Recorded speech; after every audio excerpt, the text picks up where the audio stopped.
The rain drummed softly against the cafe windows, creating a rhythm that matched Ethan's growing impatience. He sat by the window, the soft glow of the lamp casting faint shadows on his face as he checked his watch again.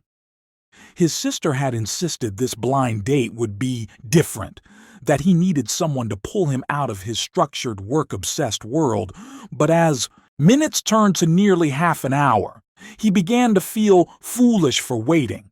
He considered leaving, gathering his things, and retreating to his quiet apartment, the same routine he always found comfort in.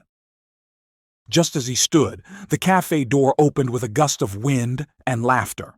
A little boy ran inside clutching a bright yellow umbrella, followed closely by a woman trying to catch her breath, rain dripping from her hair. She smiled, embarrassed yet radiant, and introduced herself as Claire, with her son Noah and a tiny rescued puppy in tow. And in that instant, Ethan's ordinary evening shifted into something extraordinary. Claire apologized between breaths, trying to calm Noah, who was now feeding crumbs to the shivering puppy wrapped in his jacket. Her voice carried warmth, even through her nervousness, as she admitted she should have told Ethan she was a single mother before meeting. She explained how she feared people would judge her and that being a mother might make her seem complicated. But Ethan, instead of pulling away, found himself intrigued by her honesty and strength. He noticed how she smiled through exhaustion, how gently she spoke to her son, and how naturally love seemed to radiate from her even in chaos. As they ordered coffee and settled in, the awkward tension dissolved into laughter.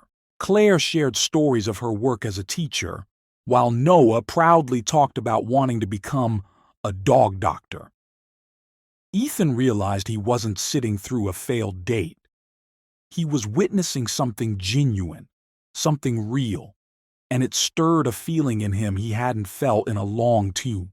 When the evening came to an end, the rain was still falling softly, painting silver ripples across the street outside.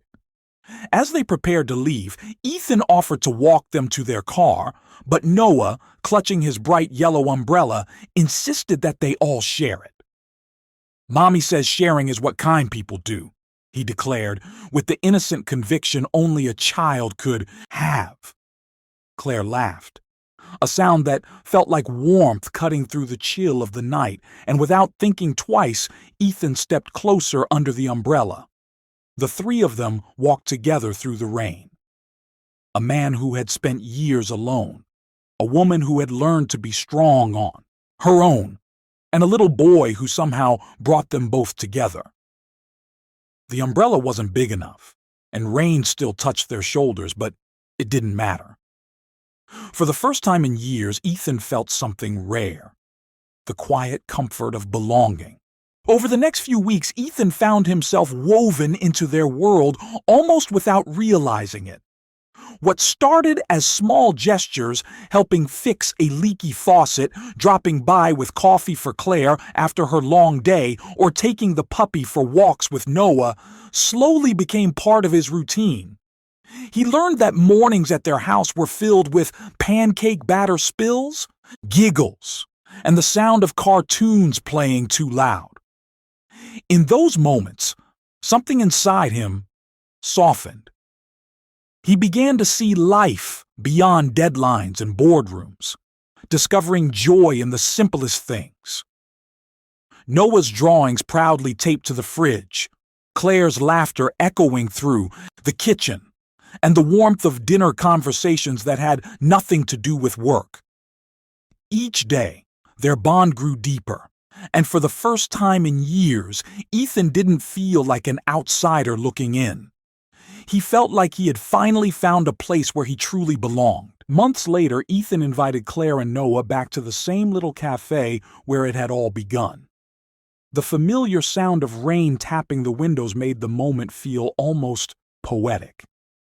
As they sat at the same table, Ethan's heart raced, not from nerves, but from the quiet certainty that this was right.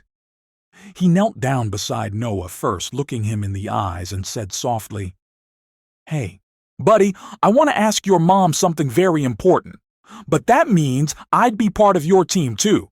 Is that okay? Noah tilted his head thoughtfully before asking, "Can you make pancakes?" Ethan laughed. "I can learn." With that, Noah nodded seriously, giving his blessing. Ethan then turned to Claire, eyes full of love, and told her she and Noah had brought light into a life he didn't know was dark. He asked her to marry him, and through happy tears she whispered the word that changed everything: yes. Their wedding took place 6 months later in a small garden surrounded by soft golden light and the scent of blooming flowers. It was simple, intimate, and full of heart, just like their story. Noah, wearing a little bow tie, proudly carried the rings down the aisle, announcing to everyone that he was the one who found Ethan first. Guests laughed, and Claire couldn't stop smiling through her tears.